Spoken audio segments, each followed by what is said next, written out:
Capítulo 291. En el siglo XIX, era una cultura común celebrar la conclusión de negociaciones con un banquete. Ja, ja, ja. Gracias a todos. Yo, convertido en gran duque.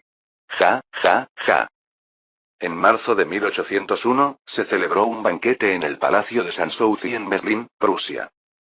El hombre que más alboroto causaba en el salón era sin duda el duque Federico de Salm-Kirburg. En realidad, también influyó el hecho de que la familia real prusiana se mostraba reacia a conversar con los franceses.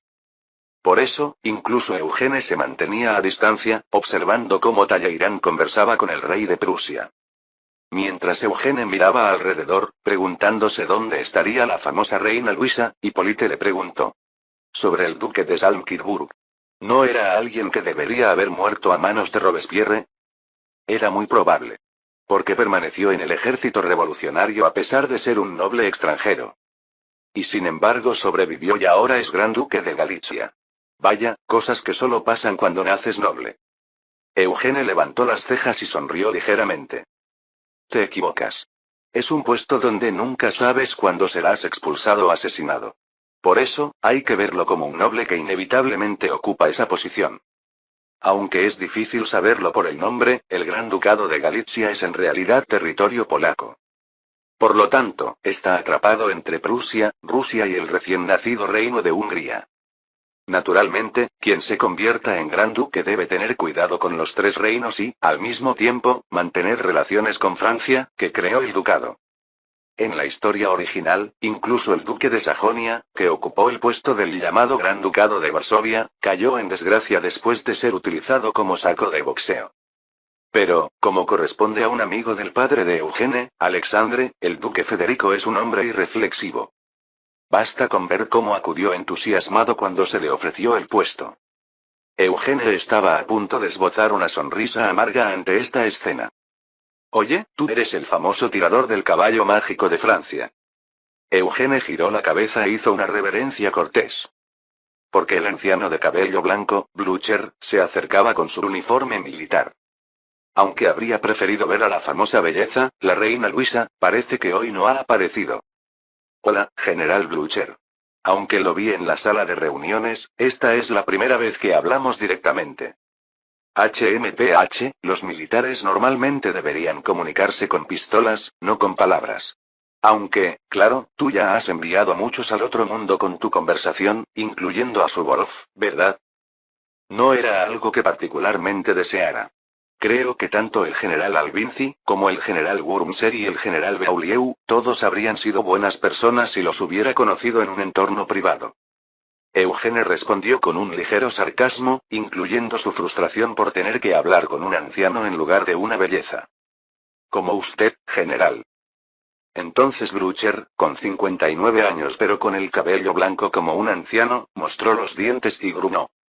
Suena como si dijeras que me dispararás cuando nos veamos en el campo de batalla. No debería hacerlo si se presenta la oportunidad. Usted es el mejor comandante del ejército prusiano.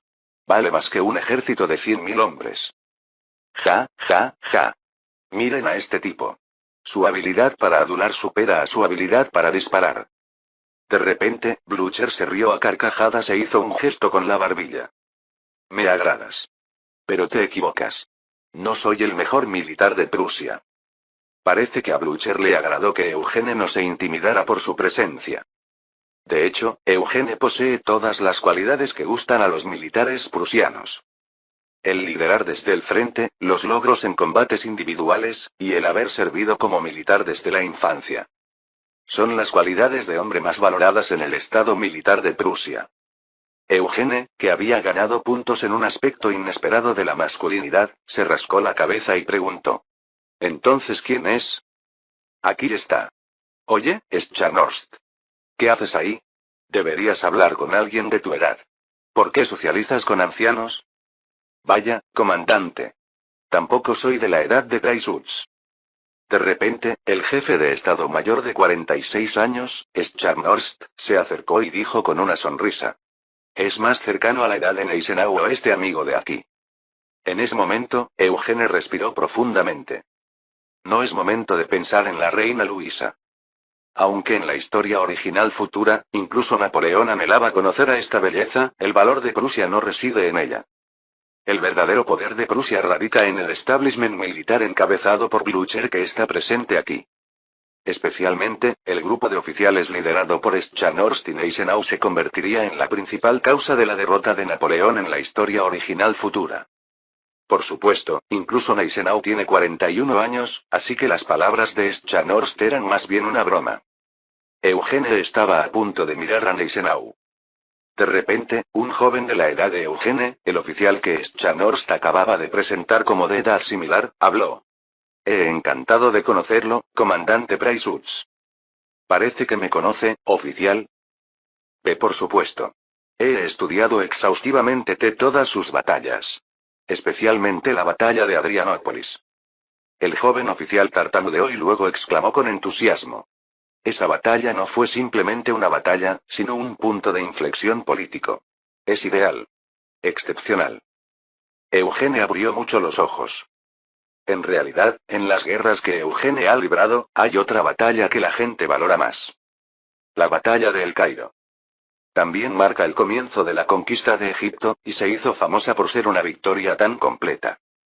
Sin embargo, la batalla de Adrianópolis es ciertamente la más significativa desde el punto de vista político.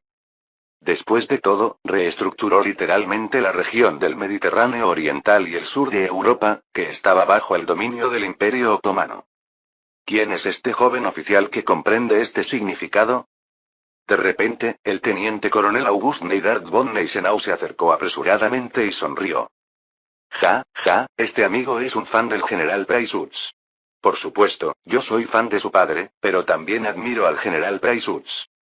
Gracias, general Neidhart von Gneisenau. ¿Cómo sabe que mi familia original es la casa Neidhart? Realmente tiene una excelente capacidad para recopilar información. El heredero original de la familia condal de Neidhart, Gneisenau, se rió a carcajadas. Aunque es famoso como Gneisenau en la historia original futura, este apellido es en realidad de una famosa familia noble austríaca. Es un nombre que su padre añadió cuando heredó la fortuna de una línea familiar extinta. Sin embargo, es una información claramente difícil de conocer para un extranjero. Gneisenau estaba a punto de mirar a Eugene con sospecha. Pero. El comandante tiene una debilidad. De repente, el joven oficial volvió a gritar, y Scharnhorst le advirtió. Oye, Karl. Cuida tus palabras. Esto es un banquete oficial. El Estado Mayor. Karl. Scharnhorst intentó detenerlo con sorpresa, pero el joven oficial, emocionado, gritó hacia Eugene. El general no tiene Estado Mayor. Si cae solo el general, todo el ejército es aniquilado. Esa es su debilidad. Scharnhorst rápidamente se llevó al joven oficial. Lo siento, general. Karl, basta, vámonos. Pero aún no he terminado de hablar. Cállate, Karl. Eugene miró fijamente la espalda del oficial mientras se alejaba, y luego dirigió su mirada a Gneisenau. ¿Cómo se llama ese amigo? La situación está clara. Este joven oficial es, en efecto, un gran fan de Eugene. Probablemente ha analizado minuciosamente todas las batallas que Eugene ha librado. Además, ha comprendido las intenciones originales de Eugene, y como fan, ahora está gritando. Sin embargo, la mención del Estado Mayor también le hizo recordar algo a Eugene. Un nombre que debe confirmar.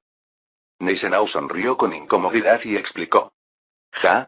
Es un joven oficial que ingresará en la recientemente reformada Academia Militar Prusiana. Se llama Karl von Clausewitz. Le ruego lo disculpe. Es muy entusiasta. Es precisamente el autor de la guerra. En la historia original futura, se denomina Estado Mayor al elemento central del ejército imperial alemán. Nosotros también tenemos jefes de Estado Mayor, ¿no? ¿Cuál es la diferencia? ¿Ese tal Clausewitz de qué hablaba? Hippolyte preguntó a Eugene, quien había estado sumido en sus pensamientos en el balcón del palacio de Sanssouci. Eugene miró a Hippolyte y asintió. Estamos a principios del siglo XIX. La mayoría de las cosas que se dan por sentadas en el futuro se experimentaron por primera vez en esta época. Por lo tanto, un Estado Mayor moderno aún no es algo común. El Estado Mayor fue originalmente creado en Austria. ¿Eh? ¿Austria? Entonces no es un sistema muy bueno. Austria en sí es un país que carece mucho de unidad, por lo que parece inútil. Pero el sistema en sí es pionero. Especialmente en términos de unificar ejércitos divididos. Por supuesto, hay elementos que podrían convertirse en semillas. Sorprendentemente, el Estado Mayor se experimentó por primera vez en el Imperio Austríaco, creándose inicialmente en 1769. En ese momento, Austria designó a 30 oficiales de Estado Mayor y les encargó operaciones, gestión de prisioneros y administración de cuarteles. Sin embargo, debido a la debilidad fundamental del ejército imperial austríaco, no lograron resultados significativos. La debilidad era que el ejército mismo estaba compuesto por múltiples nacionalidades. Por supuesto, a pesar de esta debilidad, el hecho de que se lograra una operación integrada muestra las ventajas del Estado Mayor. Pero cuando Prusia desarrolló este Estado Mayor en una forma más avanzada, nació el cuerpo prusiano que dominó el siglo XIX. También es un sistema que Napoleón no logró introducir en el ejército francés en la historia original. Aunque Berthier era un competente jefe de Estado Mayor, no creó un sistema de Estado Mayor que reuniera la inteligencia colectiva. Recordando este punto, Eugene murmuró: parece que Prusia ya se está centrando en la reforma militar. ¿Qué quieres decir? En Europa, Prusia es conocida como una potencia terrestre. No es completamente falso. Pero en realidad, sigue con el mismo sistema reformado a mediados del siglo XVIII. En términos simples, es el mismo sistema creado por el famoso Federico el Grande. Un sistema militar centrado en mercenarios, un establishment militar dominado por los Junkers, nobles provinciales, y disciplina basada en castigos físicos. En el siglo XVIII, era posible ganar con este tipo de ejército. Pero ahora que ha comenzado el siglo XIX, para enfrentarse a Francia, que moviliza a toda la nación, deben cambiar el sistema. Precisamente Scharnhorst es quien lidera esta reforma militar. Así que si realmente estalla una guerra total, no pueden vencer a Francia. Parece que hay militares que se están preparando para eso. Como si lo hubiera deducido tras conocerlos hoy, Eugene explicó encogiéndose de hombros. Scharnhorst, Gneisenau y Clausewitz. Todos ellos dejarían su nombre como figuras centrales del ejército prusiano en la historia original futura. Entre ellos, Scharnhorst murió temprano, pero los otros dos disfrutaron de la victoria de Waterloo junto con Blücher. Todo eso representa la barrera que Eugene debe enfrentar. ¿Entonces deberíamos impedirlo? Cuando Hippolyte preguntó de repente, Eugene, que había estado profundamente pensativo, negó rápidamente con la cabeza. No podemos impedirlo todo. Pero tal vez podríamos causar algunos retrasos. ¿Cómo? Al final, el problema son las personas. Siempre. Eugene volvió la cabeza y dirigió su mirada hacia el salón de banquetes. Para ver a los oficiales de Estado Mayor prusianos que conversaban allí. En una habitación privada en un rincón del Palacio de Sanssouci, donde se celebraba el banquete, dos hombres se reunieron para una negociación final. ¿Qué acaba de decir? Cuando el barón von Stein, ministro de Estado de Prusia, estaba a punto de abrir mucho los ojos, Talleyrand respondió elegantemente. Para conmemorar la conclusión de las negociaciones de paz entre Francia y Prusia, nos gustaría realizar un intercambio de militares. Por lo tanto, envíen a los oficiales designados a Francia. ¿Qué significa eso de repente? ¿Por qué hace tal demanda? No es malo para Prusia, ¿verdad? Actualmente, el ejército francés es el más fuerte de Europa. Sería bueno aprender el sistema del ejército más avanzado. Teóricamente, no es incorrecto. En 1801, el ejército francés es sin duda el más fuerte de Europa. Lo ha demostrado con resultados, su capacidad de movilización es visible, y tiene un grupo de grandes generales liderados por Napoleón y Eugene. Sin embargo, pedir el envío de oficiales competentes no es para que aprendan ese sistema. Es una estratagema para obstaculizar el futuro del ejército prusiano. Es tan obvio que incluso el barón von Stein puede darse cuenta. El barón von Stein, rechinando los dientes, preguntó. ¿A quién quieren exactamente? Talleyrand sonrió suavemente y respondió. Al coronel Gneisenau y al subteniente Clausewitz. Son solo 2 personas, ni siquiera son oficiales de alto rango, y tampoco son especialmente de la alta nobleza. Por supuesto, el barón von Stein había oído hablar de Gneisenau, así que seguramente era un talento excepcional.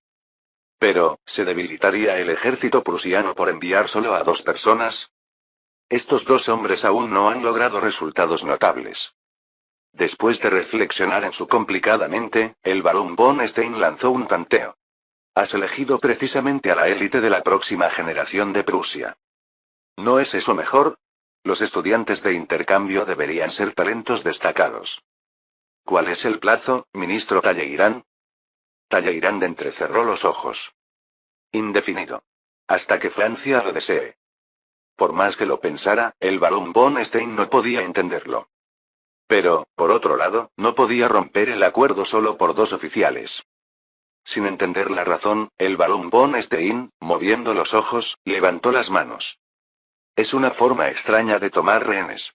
Está bien. Pero a cambio, no recibirá ninguna compensación cuando ocupemos Hannover. Las firmas se intercambiaron y los 2 diplomáticos se estrecharon las manos. Al salir, Talleyrand se encontró con el artífice de esta extraña petición. Era Eugene, sonriendo en un rincón del salón de banquetes. ¿Lo consiguió, jefe de asesores Eugene? Excelente, ministro. ¿Qué ganamos con esto? Eugene, en lugar de mirar a Talleyrand, sonrió mientras observaba a Gneisenau, de 41 años, y a Clausewitz, de 21, ambos ignorantes de su destino. Sería bueno llevarse también a Scharnhorst, pero eso sería demasiado obvio. De todos modos, Scharnhorst ya es jefe de Estado Mayor de Blücher y también director de la nueva Academia Militar. Sin embargo, solo con llevarse a esos 2, la reforma militar prusiana se vería significativamente alterada. Podemos adelantarnos y apropiarnos de figuras que en el futuro amenazarían a Francia. Por supuesto, también se refiere a aquellos que amenazarían al propio Eugene en Waterloo. Capítulo 292. En la época que se recuerda como la Edad de Oro del ejército francés, el ejército revolucionario no era uno solo. ¿Braysups viene? ¡Qué desagradable! ¿Por qué viene? El general Moreau, comandante de las fuerzas de ocupación en Austria, frunció el ceño. Un ejército de 30.000 hombres, cuyo objetivo oficial es vigilar la división del Imperio Austríaco, pero que en realidad está de vacaciones. En un país con hermosos paisajes, muchas bellezas y sorprendentemente amable con las tropas de ocupación, están viviendo con relativa tranquilidad. Y de repente, llegó la notificación de que Eugene vendría.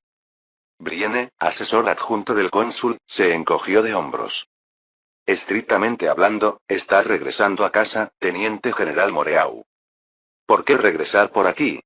También podría pasar por Prusia y la República Bátava. Eso significaría atravesar demasiados principados alemanes. Y en medio está el electorado de Hannover. De todas formas, atravesar Austria y Suiza es el camino más seguro.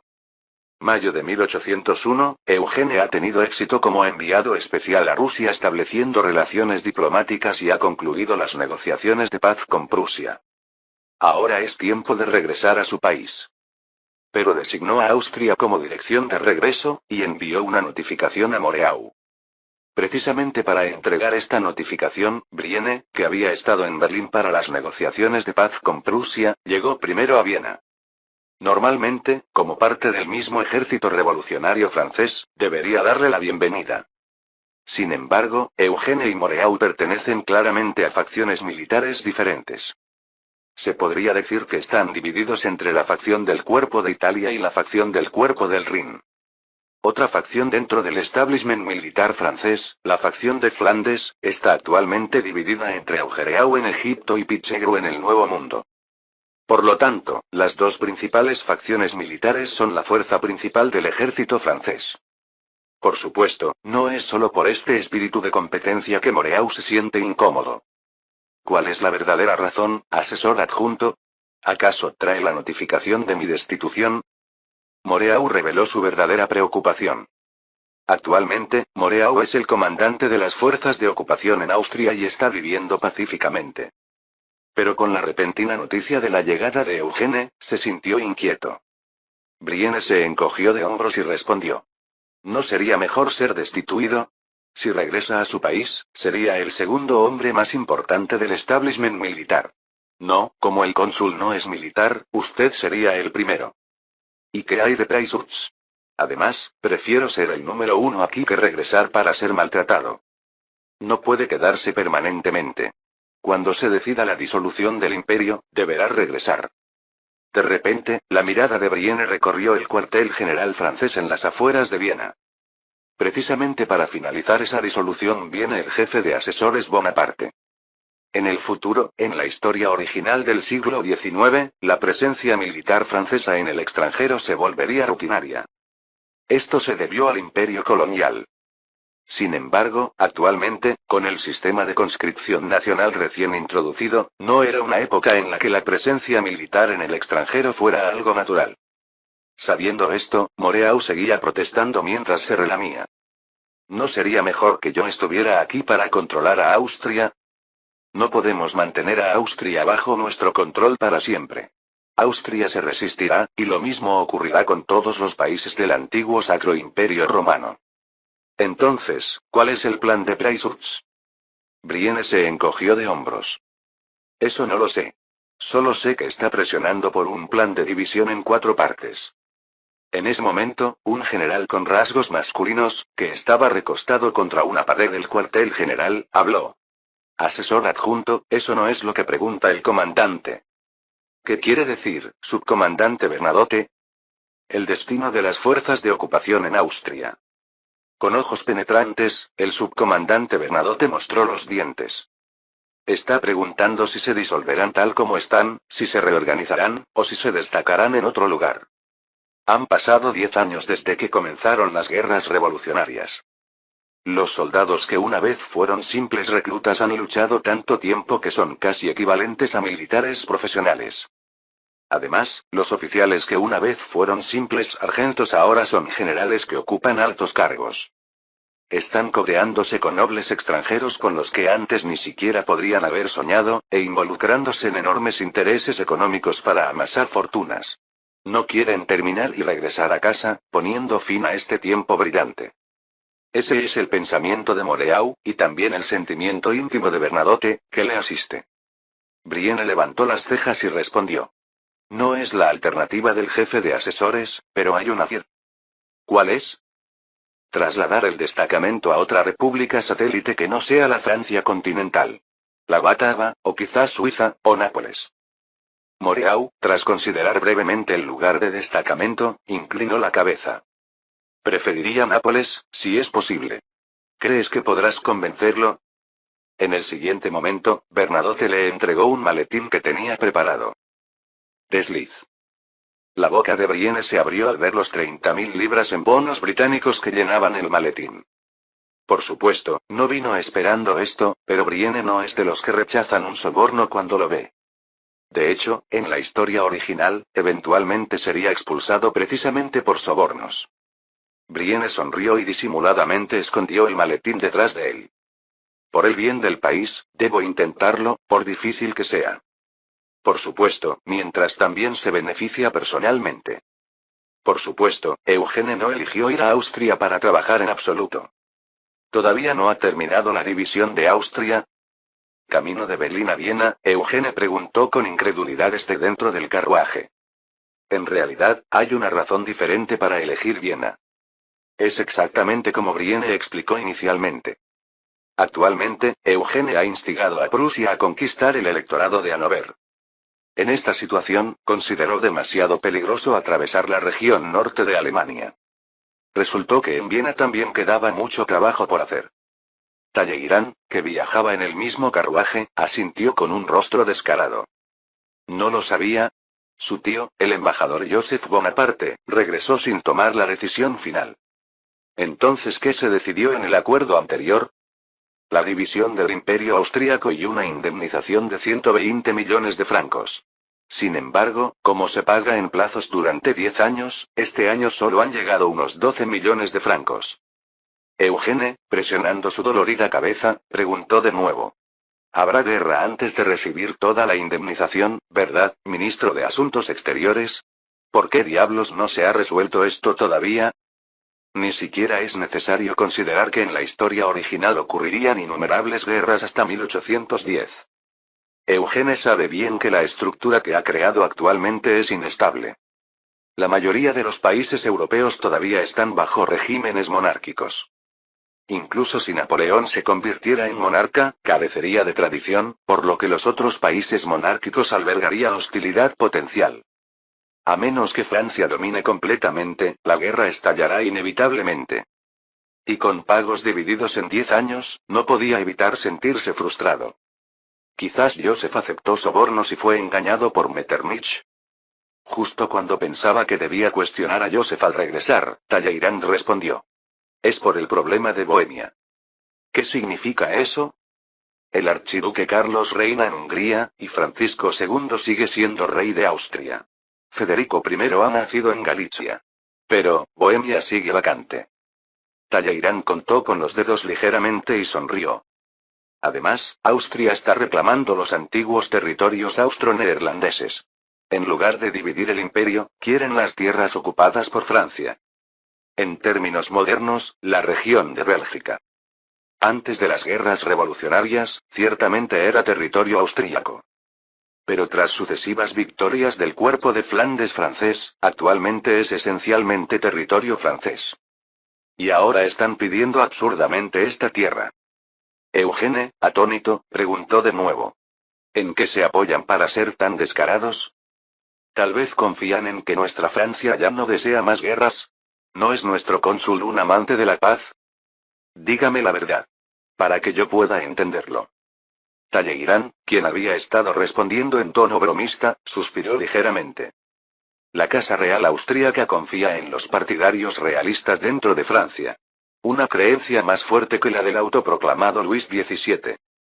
Cuando Eugene estaba a punto de abrir mucho los ojos, Talleyrand bajó la voz y dijo. Pronto habrá elecciones parlamentarias. Lo sé. Pero el partido Bonaparte obtendrá la mayoría, ¿no? El análisis de nuestro Ministerio del Interior es diferente.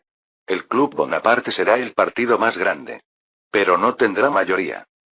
Talleyrand, entrecerrando los ojos, lanzó una información aterradora. Según la configuración electoral actual, es probable que los diputados realistas formen el segundo partido más grande. Eugene frunció el ceño. Este es el resultado de que Eugene, a diferencia de la historia original, haya dado más importancia a las elecciones. Originalmente, después del golpe de Estado de Napoleón, tras unas cuantas elecciones formales, avanza hacia el consulado vitalicio y el imperio. Sin embargo, en este proceso, Napoleón perdió una base de apoyo considerable y, en cambio, se obsesionó más con los logros en expediciones extranjeras para construir una base de victoria. Aunque esto trajo victorias como la batalla de Austerlitz, también experimentó fracasos como la intervención en España. Por lo tanto, Eugene, para consolidar su base de apoyo interno, dejó intactos el Senado y la Cámara de Representantes. Pero parece que esto ahora le está perjudicando. Porque, después de todo, la mayoría del público francés todavía consiste en campesinos favorables a la Casa Real. Aún así, no hay razón por la que la popularidad de Napoleón debería disminuir, lo cual es extraño. ¿Qué ha pasado mientras estaba en Rusia? Medio año. Durante ese tiempo, hubo un evento que podría haber hecho caer la popularidad del cónsul. La introducción del impuesto sobre la renta. Así que la popularidad cayó en las ciudades. ¿Pero esto hace que se vuelvan realistas? Talleyrand negó con la cabeza. No. Los votos se dividieron. Actualmente, el Club Feuilland liderado por Lafayette es el tercer partido. Esto se debe a la vulnerabilidad actual del régimen de Napoleón. Napoleón proviene de un entorno militar, y esta es su primera experiencia en política. Por lo tanto, el Club Bonaparte, la base política de Napoleón, está compuesto por una fusión de los jacobinos moderados y los girondinos.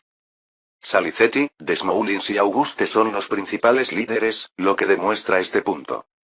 Parece que el Club Feuilland, partidarios moderados de la revolución, ha aprovechado esta brecha.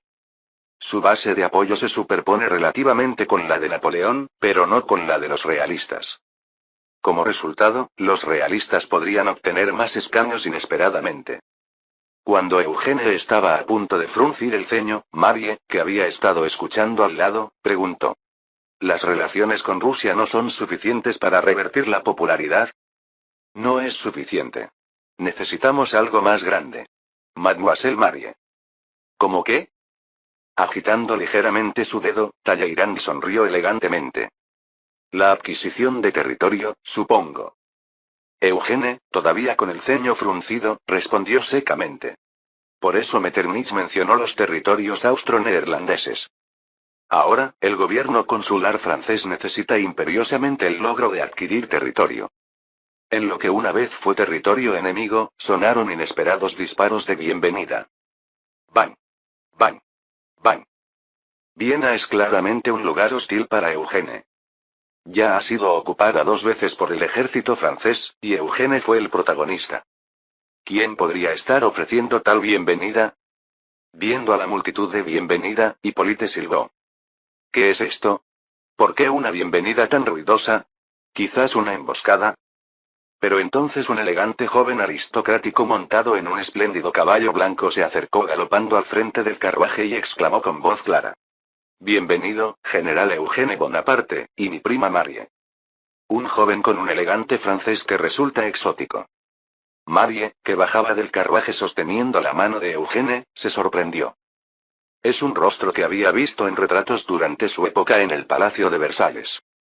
Es Juan de Habsburgo, hijo del anterior emperador Leopoldo II y hermano de Francisco II.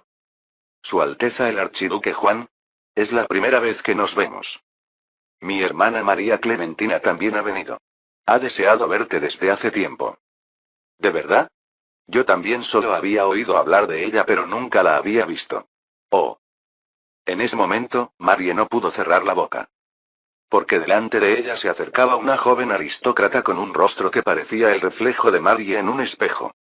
La única diferencia era que la otra parecía más arrogante y sensual. Vaya, decían que nos parecíamos exactamente, y es verdad. La aristócrata, María Clementina, sonrió brillantemente. Es hija de Leopoldo II, el anterior emperador e hijo tercero de María Teresa. Así que estos 2 archiduques y la archiduquesa, primos de Marie Therese, habían venido a dar la bienvenida. Pero se parecía tanto a Marie Therese que incluso Eugene estaba sorprendido. Marie asintió con la cabeza y respondió. Realmente, es así. De todos modos, bienvenida, prima. Ahora que ha venido la princesa Marie, ¿podré casarme por fin? Estoy tan frustrada que podría volverme loca. ¿Qué quiere decir, archiduquesa Clementina? En ese momento, Clementina miró a Eugene y sonrió. Por culpa del amante de la princesa Marie, no puedo conocer a mi prometido. Está atrapado en Sicilia sin poder moverse. Ante la sensación de que Marie le lanzaba una mirada fulminante, Eugene se sobresaltó pero luego sonrió. Tiene una ligera idea de lo que está pasando. Porque María Clementina, en la historia original, debería haber sido la princesa heredera del reino de Sicilia en este momento. Me parece que eso no es por mi culpa, princesa.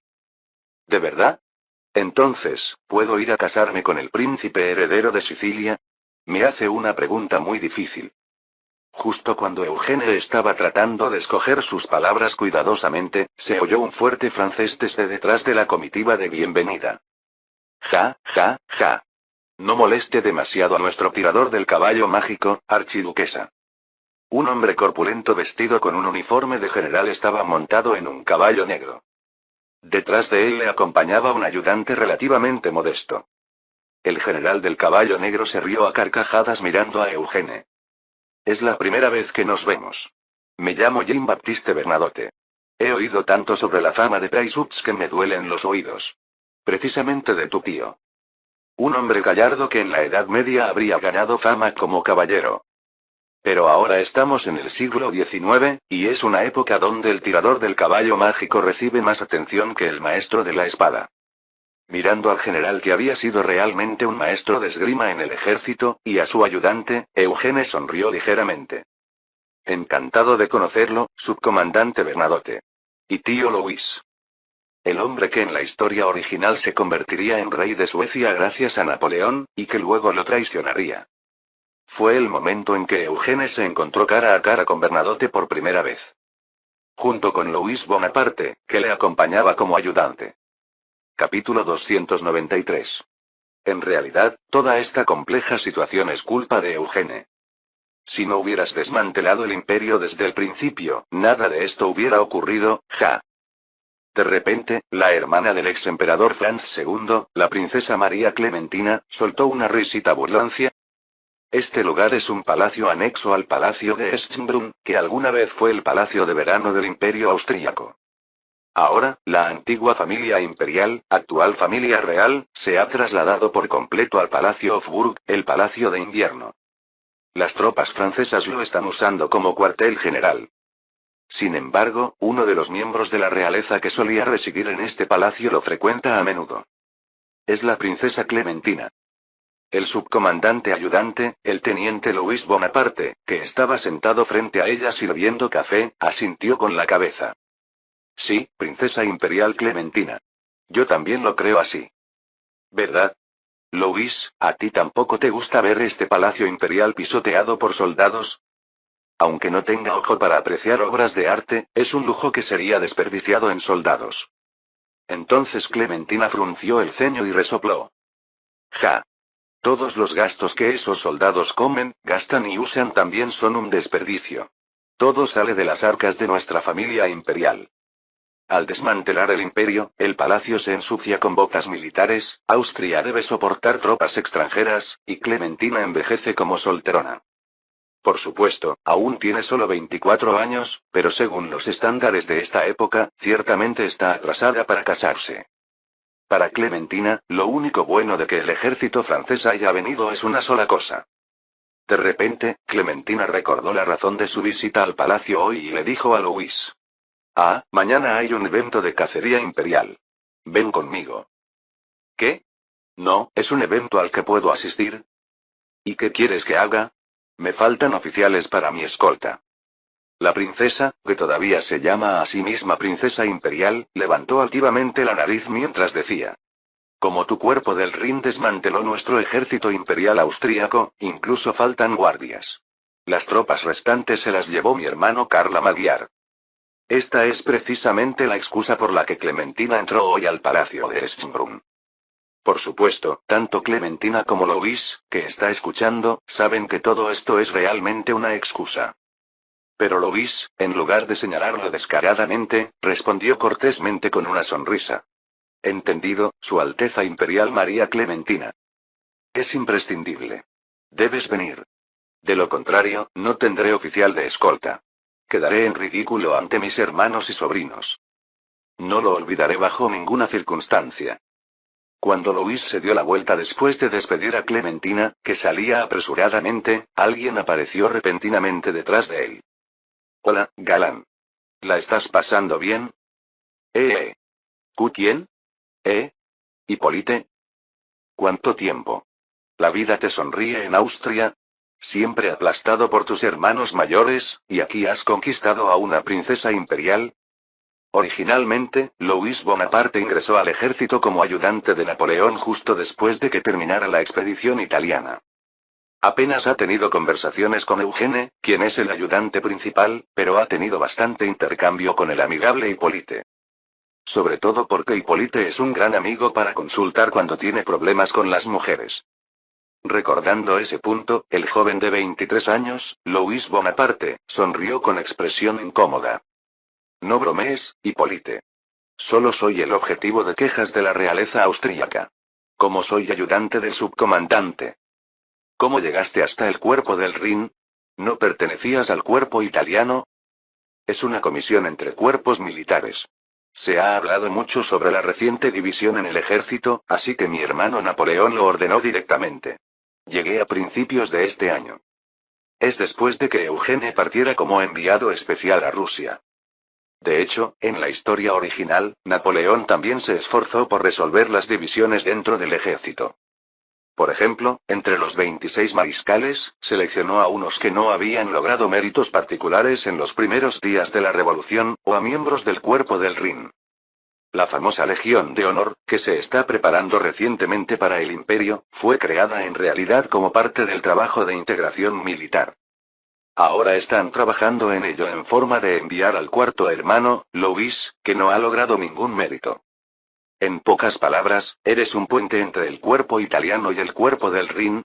Debe ser duro.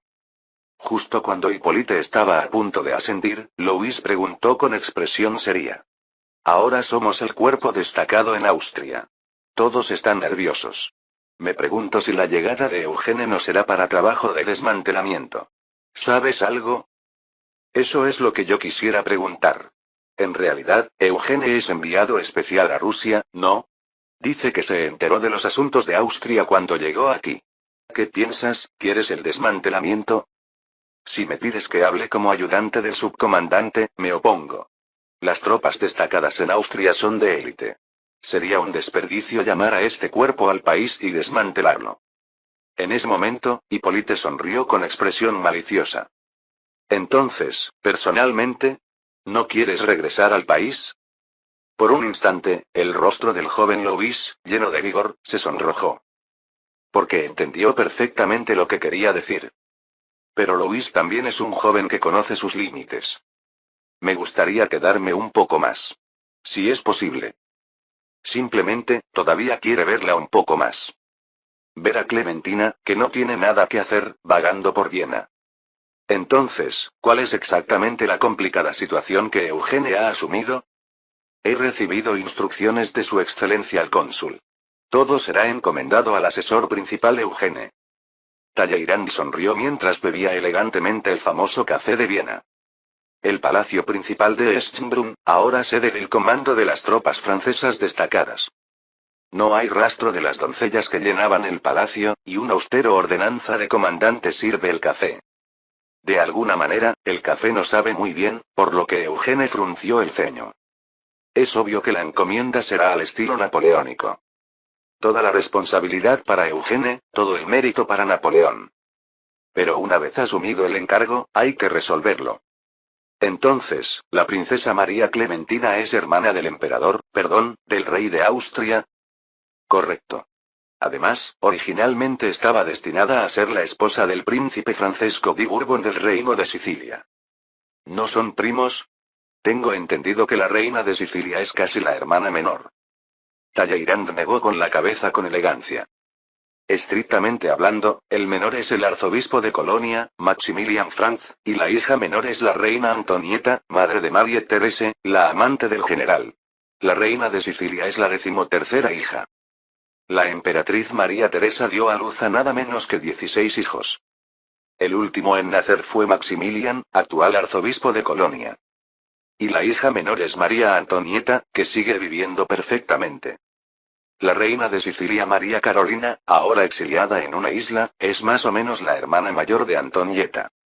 Además, el tercero, el anterior emperador del Sacro Imperio Romano, Leopoldo II, también tuvo 12 hijos y 4 hijas con la emperatriz. Todos son hijos e hijas legítimos, no ilegítimos. Además, Franz II, hasta 1801, ha tenido 9 hijos, y según la historia original, tendrá 13 hijos.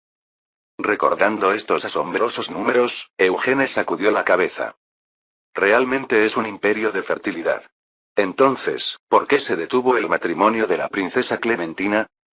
Por la guerra.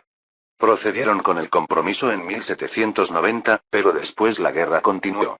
Además, como el reino de Sicilia fue expulsado de Nápoles, se volvió aún más imposible proceder. Y ahora no podemos ayudar a reunir al reino de Sicilia y Austria, ¿verdad? Esta es la razón por la que Eugene no pudo hablarle a Clementina sobre matrimonio frente a las puertas de Viena. El reino de Sicilia es, estrictamente hablando, un país que Francia debe destruir. Como el reino de Cerdeña, la familia real ha huido a una isla. Sin embargo, Francia prácticamente controla la península italiana del sur, que corresponde al continente. Lo que impide el control total es precisamente la Casa de Borbón escondida en la isla de Sicilia. Esta casa real es, estrictamente hablando, de la línea real borbónica española, que es pariente de la casa real borbónica francesa. La línea se separó desde el nieto de Luis XIV. Entonces, ¿deberíamos permitir que los Habsburgo austríacos y los Borbones se reunieran nuevamente? Obviamente no. Pero hay algo que molesta al ignorarlo. Eugene le preguntó a Talleyrand. ¿Por qué específicamente Joan y Clementina vinieron a verme? Talleyrand respondió con una sonrisa enigmática. Es usted perspicaz. Esta mañana llegó una propuesta secreta del Reino de Austria. Piden que coloquemos a uno de ellos en el trono del Reino de Bohemia. ¿O moverán a los diputados realistas para dar vuelta a Francia? Ministro Talleyrand. No dijeron eso. Pero ciertamente no se quedarán quietos. En ese momento, una persona golpeó la mesa del comando. ¡Bam! Es el alto maestro de espada, Bernadotte. No hay necesidad de dejarse manipular. Hay una manera muy simple, ¿no? ¿Cuál es, subcomandante Bernadotte? Una república satélite. Bernadotte gritó con voz resonante que hizo vibrar el palacio de Schönbrunn, ahora cuartel general temporal del ejército francés. ¿No hay realeza adecuada para Bohemia? Entonces, creemos una república satélite.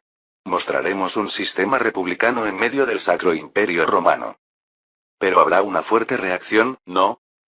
Por el contrario, esos ex imperiales entrarán en razón. Muéstrales el sabor de la revolución. Freischütz. Ante estas palabras tan propias de un enérgico partidario jacobino, Eugene esbozó una sonrisa amarga. Ciertamente, en 1801, Bernadotte es uno de los generales revolucionarios más radicales. Sin embargo, irónicamente, el linaje que permanece como casa real en el futuro de la historia original es precisamente el de Bernadotte. Aunque, curiosamente, la hija de Eugene de la historia original también se involucra en ese linaje. Mirando de reojo al general que resulta ser su consuegro en la historia original, Eugene desvió la mirada. ¿El general Moreau piensa lo mismo? Justo cuando el comandante de las tropas destacadas en Austria, Moreau, estaba a punto de hablar, Brienne, sentado a un lado, intervino. Tengo una sugerencia relacionada con ese asunto. Le pregunté al general Moreau, señor asesor adjunto. Es un asunto importante. El asesor adjunto del cónsul, Brienne, declaró al asesor principal Eugene. Debemos mantener permanentemente las tropas destacadas en Austria. Solo así podremos impedir que Austria, ahora dividida, se levante. Ante esta inesperada propuesta, Eugene parpadeó y miró a Moreau. Moreau simplemente asintió, sin añadir nada más. Naturalmente, desde el punto de vista del régimen napoleónico, no es mala idea. Sin embargo, desde la perspectiva de la situación general de Francia, no es una conclusión deseable. Eugene se encogió de hombros y le dijo a Talleyrand. Por eso no lo resolvió, señor ministro. Talleyrand asintió con expresión muy satisfecha. Todos son desastres que se han buscado ellos mismos, señor asesor principal. Porque el desmantelamiento del imperio es en sí mismo la causa de toda esta situación. En la historia original, hay razones por las que Napoleón no desmanteló el Sacro Imperio Romano. Entonces, ¿qué tal si mantenemos el status quo? Parece que todos son felices excepto Austria. Hay una manera muy simple en lugar de manejar las cosas de manera tan complicada como reorganizar las fuerzas divididas, lidiar con tropas extranjeras destacadas, y asegurar los intereses franceses. Es tomar para sí el título de emperador. Por eso, en la historia original, Napoleón crea muchos nuevos electores. Probablemente tenía la ambición de ser nombrado emperador del Sacro Imperio Romano. Pero Napoleón murió en 1821 y Franz II en 1835, así que en realidad fue un esfuerzo en vano.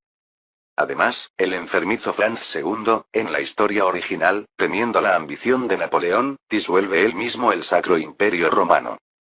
Por eso, aunque parece simple, es un método que falló y resultó ser más complicado. Por eso Eugene optó por simplemente dividir el imperio. Gracias a eso, ahora está lidiando con todo tipo de problemas. Pero Hippolyte tiene razón en algo. Si la situación es complicada, ganar tiempo también es un método diplomático. Pero Eugene, sentado en lo que solía ser la residencia del príncipe heredero y ahora es su alojamiento personal, sacudió la cabeza. Eso es algo que definitivamente no puede elegir. ¿Tú sabes cuánto cuesta mantener tropas destacadas en el extranjero? Porque está involucrado el problema de los gastos militares para expediciones extranjeras, que fue la causa de la Revolución Francesa. Capítulo 294. El dinero masivo tiene el poder de cambiar el mundo. Para empezar, en 1801, cualquier francés lo sabe. ¿Por qué ocurrió la revolución en primer lugar? Claramente porque la familia real intentó recaudar impuestos. ¿Y por qué intentaron recaudar impuestos a la fuerza? Porque habían gastado enormes sumas de dinero en la guerra de independencia de los Estados Unidos, es decir, en el despliegue de tropas en el extranjero. Aunque está más cerca que el Atlántico, las tropas estacionadas en el extranjero siempre requieren grandes cantidades de dinero. Pero, ¿no fue lo mismo con Italia? ¿Eh? ¿Por qué es eso un problema? El cuerpo italiano se autoabastece localmente. Eugene resopló ante la pregunta de Hipólite. Eso es porque allí son prácticamente nuestros vasallos. Austria es diferente. En su lugar, pagan indemnizaciones. Ah, podríamos manejarlo como indemnizaciones. 120 millones de francos en plazos a 10 años. Las tropas estacionadas aquí gastan 10 millones de francos al año. ¿Entiendes lo que eso significa? Es una aritmética muy simple. Las 50.000 tropas estacionadas en Austria actualmente gastan 10 millones de francos anuales en presupuesto. Aunque los soldados son reclutados mediante el servicio militar obligatorio, como están desplegados en el extranjero, deben recibir un salario. Las armas, por supuesto, deben mantenerse actualizadas. Pero Austria paga a Francia 12 millones de francos anuales en indemnizaciones. Lógicamente, en lugar de transportar enormes cantidades de monedas de plata a través de los Alpes, sería más razonable usarlas primero para los gastos de las tropas estacionadas. Sin embargo, como resultado de esta decisión racional, las indemnizaciones que entran al Tesoro francés se reducen a 2 millones de francos al año. Esto significa que el dinero que debería cubrir los gastos de guerra incurridos por Francia se reduce a una quinta parte. Hipólite, que estuvo calculando los números por un momento, se relamió. ¿Es la bancarrota financiera de Francia? Por supuesto, también existe la forma de autoabastecerse militarmente. Saqueando. Entonces, ¿empeoraría el sentimiento público austríaco? ¿Qué pasaría si estallara una revolución antifrancesa? Tú has visto una revolución, ¿verdad? Se necesita una solución muy rápida. ¿No hay otra manera? Por supuesto, también está la opción de abastecerse mediante el saqueo local, como se hizo durante la Primera Guerra Contrarrevolucionaria. Pero Viena es una de las 3 principales metrópolis de Europa en esta época. Es decir, Londres, París y luego Viena. En esta ciudad donde viven 400.000 personas, sería difícil sofocar un motín con una fuerza de 50.000. De hecho, no es una idea tan descabellada. En la historia original, después de la caída de Napoleón, estalló una revolución en Viena en 1848. Pero otra persona que escuchaba la historia de Eugene intervino. ¿No se podría resolver con un matrimonio? Era Marie Thérèse. Ante una idea tan propia de la era dinástica, Eugene esbozó una sonrisa amarga. Por supuesto, esta idea también se le ocurrió a Napoleón, y es una solución que intentará persistentemente en la historia original. Pero, ¿no es Francia actualmente una república? Marie, Francia ya no está en la época de la antigua familia real. ¿No estarás sugiriendo que me case con la princesa Clementina? Por supuesto que no. Aunque sea mi prima y se parezca mucho a mí. Absolutamente no. Ah, ya veo. Entonces, ¿con quién propones un matrimonio para resolver esto? Ciertamente, María Clementina se parecía mucho a Marie. Pero Eugene no las confunde en absoluto. De alguna manera, aunque su apariencia es similar, sus miradas y expresiones son claramente diferentes. Para empezar, Marie, que se parece a su madre, tiene un busto más grande. Mientras Eugene se sonrojaba ligeramente ante ese pensamiento, Marie habló de nuevo. Eso no lo sé. Pero lo que Austria quiere es colocar a la princesa Clementina o al archiduque Joan en Bohemia. Y a Francia no le gusta esa idea. Sí. Por supuesto, podríamos simplemente rechazarlo, pero hay riesgos. El archiduque Karl ya se ha ido a Hungría. No, ahora es el rey Carlos. Entonces, ¿por qué no emparejar a Clementina o Joan con un francés? A través del matrimonio. Cuando Eugene levantó rápidamente la cabeza, Marie añadió con una expresión enigmática. Además, de manera realista, la princesa Clementina sería más fácil de controlar. No era simplemente una idea propia de una doncella real. Se trata de elegir a alguien que Francia pueda controlar y colocarlo como gran duque de Bohemia. De hecho, es una condición incluso mejor que el reino de Hungría donde el archiduque Karl ha sido colocado como rey. Sin embargo, aquí hay otro problema fundamental. Hipólite, inclinando la cabeza, dijo. Pero, ¿nuestro gobierno revolucionario puede usar estrategias diplomáticas de la era dinástica? ¿No es por eso que Eugene tampoco pudo hacer un matrimonio político? Tienes razón. ¿Eh? Entonces, ¿a quién planeas casar? ¿Hay alguien adecuado aparte de ti? El problema es que no hay personas reales. Sin embargo, Eugene pensó en otra cosa. ¿No existe el precedente de que Napoleón intentó casar a Eugene con una princesa rusa? Además, si se concreta el renacimiento de la monarquía que Eugene está secretamente planeando, la familia Bonaparte se convertirá en la casa real. Además, Eugene no es el único hombre soltero. La familia Bonaparte sería adecuada. Tenemos a Lucien, Louis y Germe. ¿Qué? Espera, son hermanos del cónsul, ¿y los vas a casar con miembros de la realeza? Hipólite, ¿no crees que así el padre lo aceptaría? Los ojos de Eugene brillaron. Resolvería de una vez la división del antiguo imperio austríaco, el problema del cuerpo de Moreau y el control de los territorios del antiguo imperio. ¿Cómo? Estacionando tropas en el ducado de Bohemia. Reduciendo su tamaño al 10%. La razón por la que el cuerpo de Moreau actualmente consume enormes recursos financieros es su gran tamaño. Pero si se traslada de Austria Central a Bohemia, la situación cambia. Incluso si se reduce el tamaño del cuerpo a una décima parte, aún podría cumplir suficientemente su papel de control. Por supuesto, esto significaría que Moreau no podría seguir como comandante. Hipólite, un general de brigada familiarizado con asuntos militares, señaló ese punto. Entonces serían 5.000 hombres, nivel de brigada, no se puede dejar a Moreau como comandante. Ya obtuvo la gloria de desmantelar el imperio, ¿no? Además, ¿quién dice que solo comandará 5.000 hombres? El general Moreau seguirá comandando 50.000. ¿Qué quieres decir con eso? Eugene sonrió y dijo. Comandará un cuerpo mixto franco-bohemio. El imperio ruso ya lo demostró en el imperio otomano, ¿no? Por supuesto, Moreau tendría que aceptar esta propuesta primero. El comandante que había luchado por la República toda su vida no pudo evitar sorprenderse ante la inesperada propuesta. Entonces, ¿me estás diciendo que sea duque del Gran Ducado de Bohemia y su comandante en jefe? Moreau tartamudeó atónito. Casi preferiría que le ordenaran desmantelar el cuerpo y regresar a Francia. Había pensado en la República satélite de Nápoles o en las tropas estacionadas en Batavia, pero nunca en Bohemia. Pero Eugene, sentado tranquilamente en la oficina del comandante, respondió. Será una posición muy honorable. Se convertirá en la punta de lanza para difundir el espíritu revolucionario en Europa del Este. ¿Convirtiéndome en un noble? Soy un general del ejército revolucionario. Además, ¿quién será el gran duque? Louis Bonaparte, mi tío. En ese momento, alguien golpeó la mesa. ¡Bam! El hombre que destrozó la mesa, el subcomandante Bernadotte, gruñó y acercó su rostro a Eugene. Nos subestimas demasiado, Freischütz. Nuestro cuerpo del Rin es el guardián de la revolución. No somos un grupo de soldados privados de la familia Bonaparte como vuestro cuerpo italiano. Eugene miró directamente a Bernadotte y respondió. También hay matrimonios preparados para ustedes. ¿Qué? Habsburgo, Hannover, Dinamarca, donde sea. Si hay una princesa, se la proporcionaremos. Si el matrimonio es la objeción.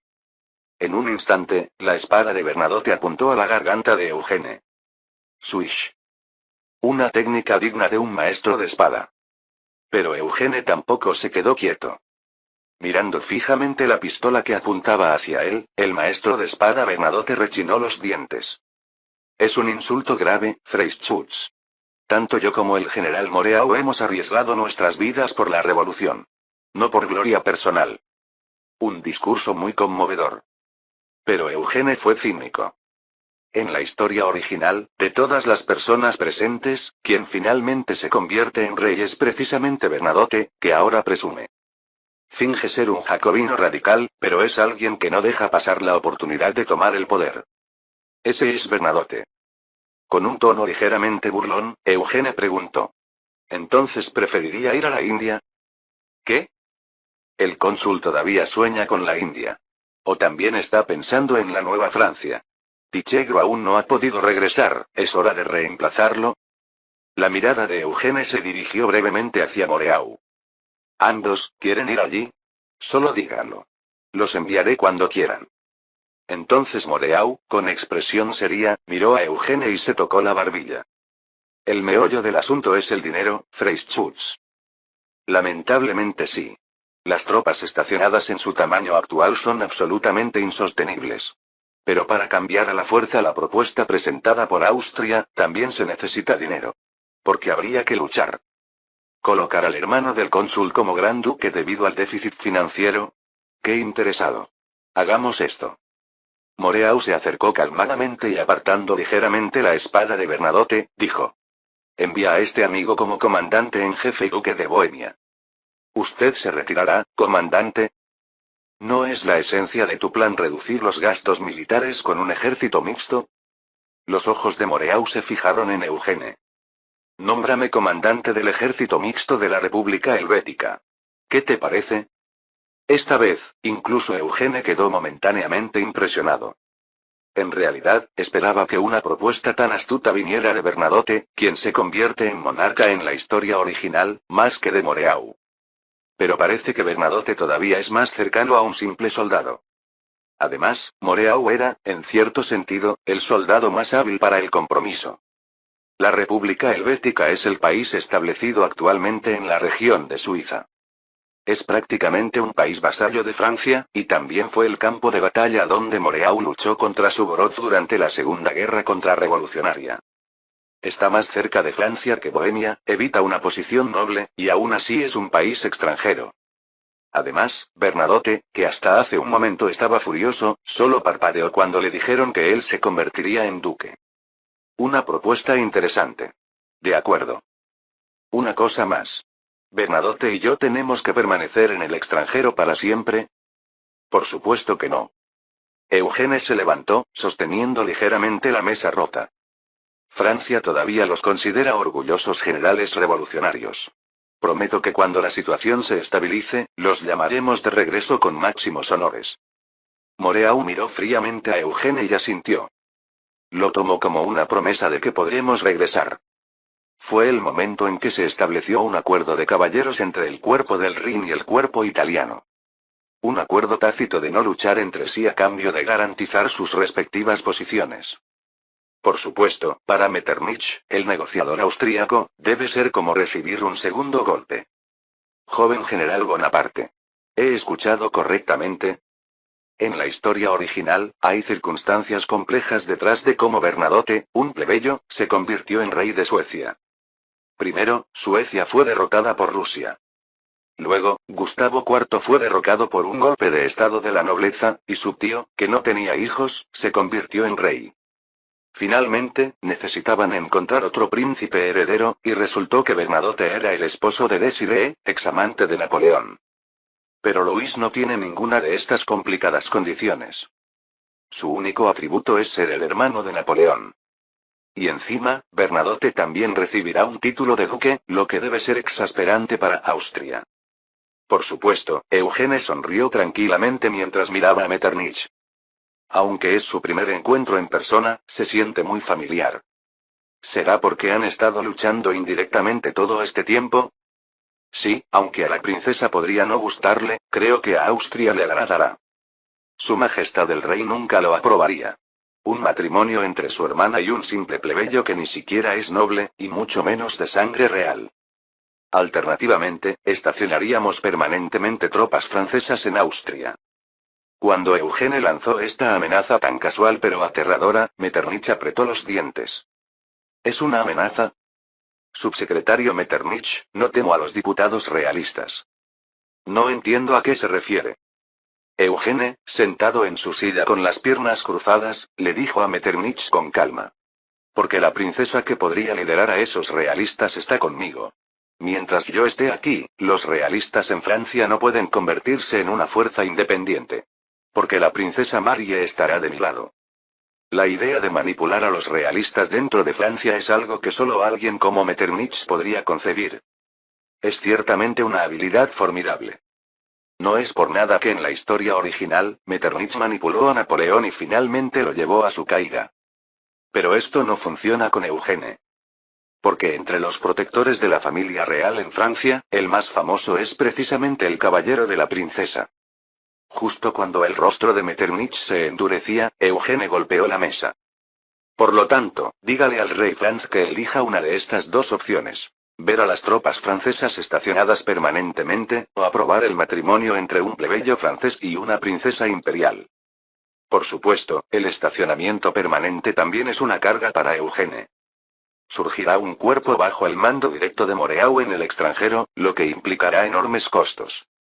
Pero la división del imperio austríaco es una tarea innegociable. Si la división fracasa, quedará una Austria unificada. Si Inglaterra es el mayor adversario, el imperio austríaco unificado es el mayor obstáculo. ¿Y qué hay de Austria? Si quedarán tropas estacionadas permanentemente, podría considerarse un país independiente. Metternich, rechinando los dientes, levantó ambas manos. El matrimonio político sería mejor. Entendido. Decidió que era mejor sacrificar a una princesa y el prestigio de la familia real. Eugene se recostó en su silla mientras veía a Metternich levantarse bruscamente y salir. Que Louis ocupe la posición de gran duque no es malo, considerando la historia original. Después de todo, Louis Bonaparte se desempeñó bastante bien como rey de los Países Bajos. Pero, ¿qué hay de Bernadotte? A fin de cuentas, Bernadotte también es una persona más peligrosa que Metternich en la historia original. Eugene, mirando al vacío, murmuró en voz baja. Incluso si Bohemia cometiera traición, sería más fácil de manejar que Suecia. Es decir, estaría mucho más cerca para que Francia la aplastara. El 5 de mayo de 1801, fue el día en que se decidió una unión entre un hombre y una mujer, y la división de un país. Capítulo 295. Junio de 1801, después de mucho tiempo, se celebró un banquete en el Palacio de Schönbrunn. Pam, pam, pam, pam, pam, pam. La famosa Orquesta Imperial de Viena realiza una majestuosa interpretación. El que toca el piano en el centro es el Kapellmeister, Haydn. Estaba viajando por Inglaterra después de su jubilación, pero regresó urgentemente para esta boda. Por otro lado, no se ve al reciente pianista representante de Viena, Beethoven. Considerando que esta boda es la unión entre la familia del cónsul de la Francia revolucionaria y la antigua casa imperial austríaca, es un asunto muy significativo. Es absurdo. Tener que casarme con un plebeyo. ¿Por qué yo? Por supuesto, hay quienes no prestan atención a la interpretación del maestro. Específicamente, la novia que se casará hoy, María Clementina, solterona de 24 años según estándares reales. Verdaderamente, como la boda se celebra como un relámpago apenas un mes después de la decisión, no hubo tiempo para impedirla. En la sala de espera de la novia, las doncellas se acercaron a la novia mientras la arreglaban, y Marie le ofreció consuelo. ¿Pero no te gustaba, Clementina? ¿Quién gusta de quién? Simplemente lo llevaba como recalero. Tú también lo hacías. Yo. Las doncellas, sorprendidas, intentaron contenerla, pero Clementina gritó con fuego en los ojos. Sí, que era originalmente un paje. Freischutz. No es así que sigues viéndolo así incluso ahora. Que el otro sea un plebeyo es realmente humillante para una noble princesa imperial. Ya es difícil de soportar que su estatus haya bajado de imperial a princesa real. Pero además, el otro es el hermano del líder del país enemigo. Así que está desquitando su enojo con la inocente Marie.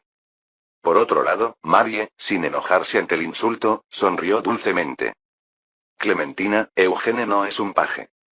Bueno, está bien. Es varón, ¿no? De rango demasiado bajo para casarse con la realeza. Aunque mejor que con quien me caso hoy. Ya no hay familia real en Francia. Ni nobles. Aún sonriendo pero con tono firme, Marie respondió. Soy solo una plebeya. Lo he aceptado, y me casaré con Eugene, que es plebeyo. Solo entonces Clementina se sobresaltó y recordó algo. Su prima frente a ella perdió a su padre prácticamente a manos de los revolucionarios. Y ahora se ha convertido en la amante de un general revolucionario, y anda con él.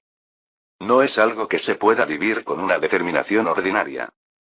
Sin embargo, Clementina siguió insistiendo obstinadamente.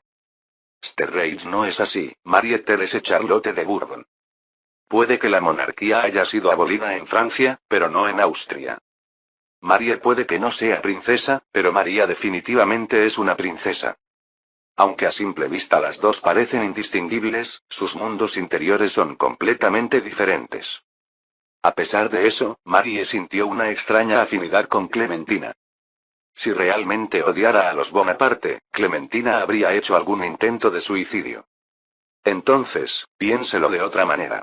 ¿No se casan las familias consulares holandesas con casas reales? Al menos ellos eran originalmente una casa ducal. Yo me estoy casando con un campesino de una isla desconocida. Ahora la familia Bonaparte, que salió de esa isla, se convertirá en la familia gobernante de Francia. Marie susurró con voz ligeramente baja. Y yo también quiero convertirme en parte de la familia Bonaparte.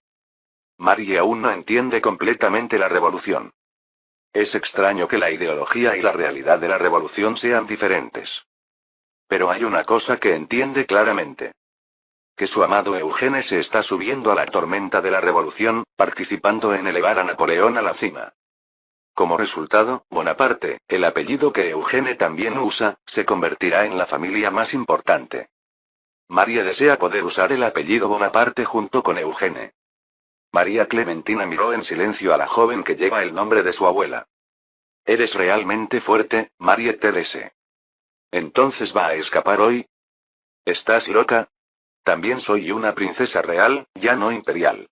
Mi hermano ya está en una situación difícil, si yo también escapo, ¿qué pasaría? ¿No le quitarían hasta su título de rey? ¿El autoproclamado ejército revolucionario francés? De hecho, es un problema que se discute en el centro de Francia. Aunque Napoleón, preocupado por el caos en Austria, solo exigió la degradación del rey, si surge un problema, podría exigir incluso su abdicación. A la inversa, la boda de hoy también sirve para garantizar la posición de Franz II como rey. Marie asintió mientras arreglaba los adornos de Clementina. Entonces, en lugar de ser reina del reino de Nápoles, pruebe ser duquesa de Bohemia. Dicen que Praga es agradable. Clementina resopló. Tendré que pasar el tiempo molestando a Louis. Seguro que me obedecerá bien, ¿no? Marie, que estaba sonriendo, salió de la sala de espera de la novia. Mientras caminaba por el pasillo del enorme palacio de Schönbrunn, Marie de repente se detuvo. Allí estaba un joven esperándola. ¿Cómo está? Marie miró al joven y pensó. ¿Cuándo podrá Marie celebrar tal boda con el joven? De alguna manera, sintiendo envidia, Marie sonrió nuevamente. Creo que estarán bien. Hacia Eugene Bonaparte. En realidad, el noble rural de Córcega también está en estado de pánico por el matrimonio arreglado. Dios mío, ¿realmente me voy a casar con ella? El nuevo novio, Louis Bonaparte, que aún no ha recuperado el sentido, murmuró aturdido. Para empezar, su tercer hermano mayor, Lucien, todavía está soltero. Además, aunque no era particularmente entusiasta, Louis era favorable a la República como miembro del ejército revolucionario. Pero de repente se casaría con una princesa con la que se encontraba frecuentemente y le dicen que se convierta en gran duque. Talleyrand entregó elegantemente una carta a Louis, que seguía perplejo. Esta es la orden autorizada por el cónsul. Teniente Louis Bonaparte. No, ahora es el gran duque Louis. Ministro de Asuntos Exteriores, ¿mi hermano realmente lo aprobó? ¿No se suponía que el gobierno consular no toleraba la nobleza? Por supuesto, en Francia seguirás siendo un simple ciudadano. Solo que, tener un título en el extranjero es inevitable. Ya que la ley nacional no se aplica. De repente, apareció una extraña sonrisa en el rostro de Talleyrand. Pero cuando tales excepciones se acumulan, la percepción de la gente también cambia. Louis no es especialmente genial o inteligente como sus hermanos. Pero no es tonto. Lo que el ministro de Asuntos Exteriores Talleyrand insinúa es claro. Esta excepción podría aplicarse también a Napoleón. Pero, ¿lo aceptará realmente el pueblo francés? Mientras Louis temblaba de miedo, sucedió. En la sala de descanso del palacio, un hombre alto apareció frente a Louis, que estaba sumido en sus pensamientos. «Hey, teniente Bonaparte. Has dado un gran golpe». «Co-comandante adjunto, señor». Ahora llámame comandante en jefe del ejército del Reino de Bohemia. Aunque tendré que servirte como gran duque. El excomandante adjunto de la guarnición austríaca, Bernadotte, dijo arrogantemente. Al mismo tiempo, como soy francés, espero que me trates con igual respeto. Louis respiró hondo. Por más que Louis fuera el hermano del cónsul, hay una enorme diferencia entre un teniente y un general en el ejército. Aunque Louis se ha convertido en un superior por casualidad, es difícil tratar a Bernadotte descuidadamente. Quizás sea más cómodo que hable tan abiertamente. Por supuesto. Comandante adjunto, no, comandante en jefe. Bien. Hagamos un buen trabajo. Hasta que me vaya a mi próximo puesto. ¿Qué? ¿No me seguirá protegiendo? Bernadotte se rió a carcajadas y golpeó el hombro de su nuevo superior, el gran duque Louis. ¿Por qué lo haría? Se ha creado una excepción. Yo también me he convertido en duque. Entonces, ¿no podría ir aún más arriba? De repente, Bernadotte dejó una frase significativa y se marchó. Especialmente, ya que tu hermano y sobrino crearán excepciones primero. Otra vez la misma insinuación. Nuevamente se menciona la excepción. Louis, hijo de la familia Bonaparte, un noble caído y simplemente un ciudadano común después de la revolución, se ha convertido en gran duque. Entonces, ¿no podría el cónsul Napoleón convertirse en algo más? Este es un caso difícil de encontrar incluso en la era de la revolución, y por supuesto en la era monárquica. Verdaderamente solo podría haber ocurrido en los turbulentos tiempos medievales. Mientras Louis sacudía vigorosamente la cabeza con la mente aún confusa, fue en ese momento. Espero que esa excepción realmente suceda. Louis se levantó de un salto de su asiento e hizo una reverencia. Su Majestad Imperial. Ahora soy simplemente el rey de Austria. Y de un pequeño reino que gobierna un territorio diminuto. Un mundo creado por tu hermano y sobrino. Majestad. Lo siento mucho. El ex emperador, Franz, que había perdido tanto el Sacro Imperio Romano como el Imperio Austríaco, dijo con rostro duro. Pero ahora también eres mi cuñado. Es una expresión que definitivamente no habría perdonado si fuera su yerno. Se nota que está dispuesto a entregar a su hermana menor solterona. El rey austríaco Franz se dirigió fríamente a Louis, que no sabía qué hacer. Te encargo el reino de Bohemia. Aunque tu posición es la de gran duque, originalmente es un país con un trono real que el emperador ocupa concurrentemente. Sí, haré lo mejor que pueda. Es un lugar con buena gente, tierra fértil y muchos recursos. Conviértete en un gobernante adecuado allí. ¿Para qué? De repente, Franz susurró muy bajo en francés. Cuando llegue el momento, elige. Si eres francés o austríaco. Esta vez es otra insinuación. Antes de que Louis pudiera responder, Franz se marchó. Intentando relajar sus manos tensas, Louis se secó el sudor frío. Ahora se acercaba el momento de salir para la ceremonia. Pero cuando estaba a punto de salir al pasillo, Louis vio a un joven esperando detrás de la puerta. Vaya, qué popular. ¿Su Alteza el Gran Duque? Ah. ¿Quién? ¿Hipólite? Sí, pero no te dejes engañar. También te estamos vigilando. Ja, ja. Viendo a Hipólite que se reía a pesar de haber escuchado toda la conversación, Louis preguntó con urgencia. Dígame una cosa, Hipólite. ¿Realmente se convertirá la excepción en realidad? Excepción, es decir, el retorno de la monarquía. Pero es monarca, no es la casa de Borbón. Será la familia Bonaparte. Es lo que han insinuado tanto Talleyrand, como Bernadotte, e incluso Franz. ¿Realmente sucederá? Probablemente. Eugene lo hará posible. Pero el problema es que eso no será el final. Ante las palabras significativas de Hipólite, Louis preguntó sorprendido. ¿Qué quiere decir con eso? Mira, Louis Bonaparte. ¿Cómo se convirtió tu hermano en cónsul? ¿Por qué no hay monarca en Francia? ¿En qué ejército estás? ¿Revolución? Hipólite silbó y dio media vuelta. Exacto. Es más difícil mantener la monarquía restaurada que establecerla. Ese es el problema. Como con todos los regímenes, lo mismo ocurrirá con la monarquía napoleónica que Eugene creará. El enviado especial del cónsul francés, recién llegado a Viena, miró a su hermano y a la novia y rió estruendosamente.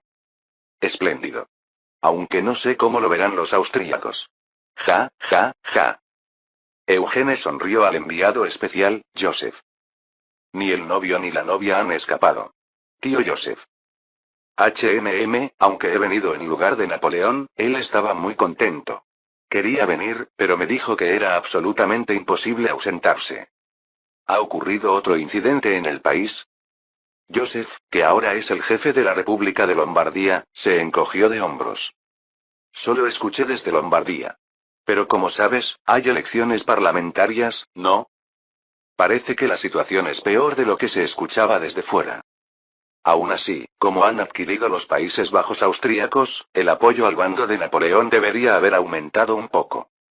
Pero parece que Eugene necesitará dirigir las elecciones personalmente. En cualquier caso, aunque Napoleón era un profesional de la gobernanza en la historia original, no era un profesional de las elecciones. Tengo que volver pronto. ¿Eh? En ese momento, vio entrar una cara familiar al salón de banquetes del Palacio de Schönbrunn donde se celebraba la boda. Eugene se frotó los ojos y se apresuró hacia allí. No era otro que el mariscal de campo del cuerpo italiano, la Harpe. Mira quién está aquí. General Eugene Freyschutz. ¿La Harpe? ¿Qué está pasando? Jaja. ¿No decidieron designar al general Moreau como nuevo comandante de la República Helvética? Gracias a eso, regresó a Francia, y vine a saludar y asistir a la boda. Solo entonces Eugene recordó que la Harpe era originalmente de Suiza.